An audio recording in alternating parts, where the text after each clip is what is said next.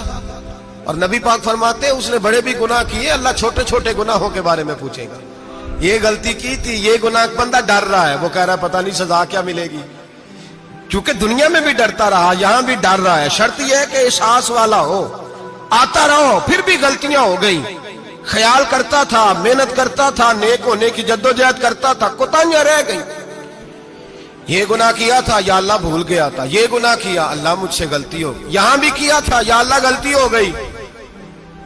نبی پاک صلی اللہ علیہ وسلم فرماتے ہیں چھوٹے چھوٹے گناہ اللہ دکھا رہا ہے اور اسے کہہ رہا ہے یہ کیا تھا، مانتا جا رہا ہے۔ رب کریم فرماتا ہے پتہ ہے میں تیرے ساتھ کیا کرنے والا ہوں؟ ٹانگیں کانپ گئی، یا اللہ پتہ نہیں۔ فرمایا میں تجھے ان گناہوں کے بدلے نیکیاں دینے لگا ہوں، ان گناہوں کے بدلے نیکیاں۔ نبی پاک فرماتا ہے فٹافٹ ہی بول پڑا، کہنے لگا یا اللہ میں نے تو بڑے بڑے گناہ بھی کیے، اگر تو نے گناہوں کے بدلے نیکیاں دے دیا تو میرے تو بڑے بڑے پاپ بھی ہیں، وہ دوسرے کدھر ہیں؟ میرے حبیب کریم علیہ الصلوۃ والسلام فرماتے ہیں رب مسکرائے گا جو رب کی شان کے لائق ہے۔ اللہ فرمائے گا تیرے دل میں احساس تھا، تو آیا کرتا تھا، تو توبہ کرتا تھا، تو میری بارگاہ ناز میں آتا تھا، پتہ تیرے اوپر چادر کیوں ڈالی ہے؟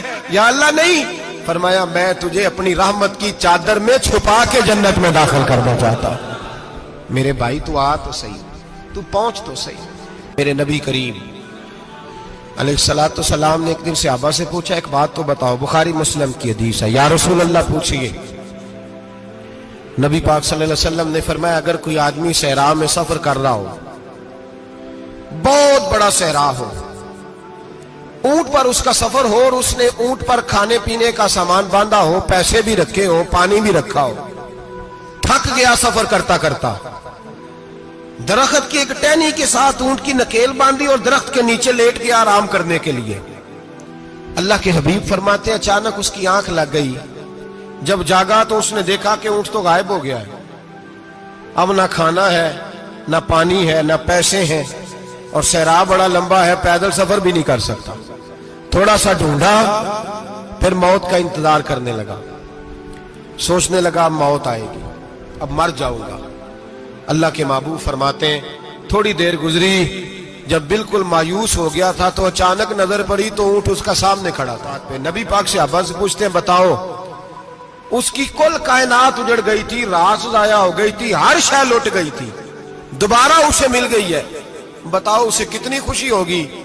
صحابہ کہنے لگے یا رسول اللہ نئی زندگی مل گئی اس بندے کو، وہ ساری دنیا سے زیادہ راضی ہے۔ تو میرے کریم رسول صلی اللہ علیہ وسلم نے فرمایا رب کریم کا نافرمان بندہ جب اس کی بارگاہ میں آ کے توبہ کرتا ہے تو اللہ اس سے بھی زیادہ راضی ہو جاتا ہے۔ نافرمان جب آ کے کہتا ہے یا اللہ معاف کر دے، آئندہ نہیں کرتا، میں اللہ تو راضی ہو جاتا ہے۔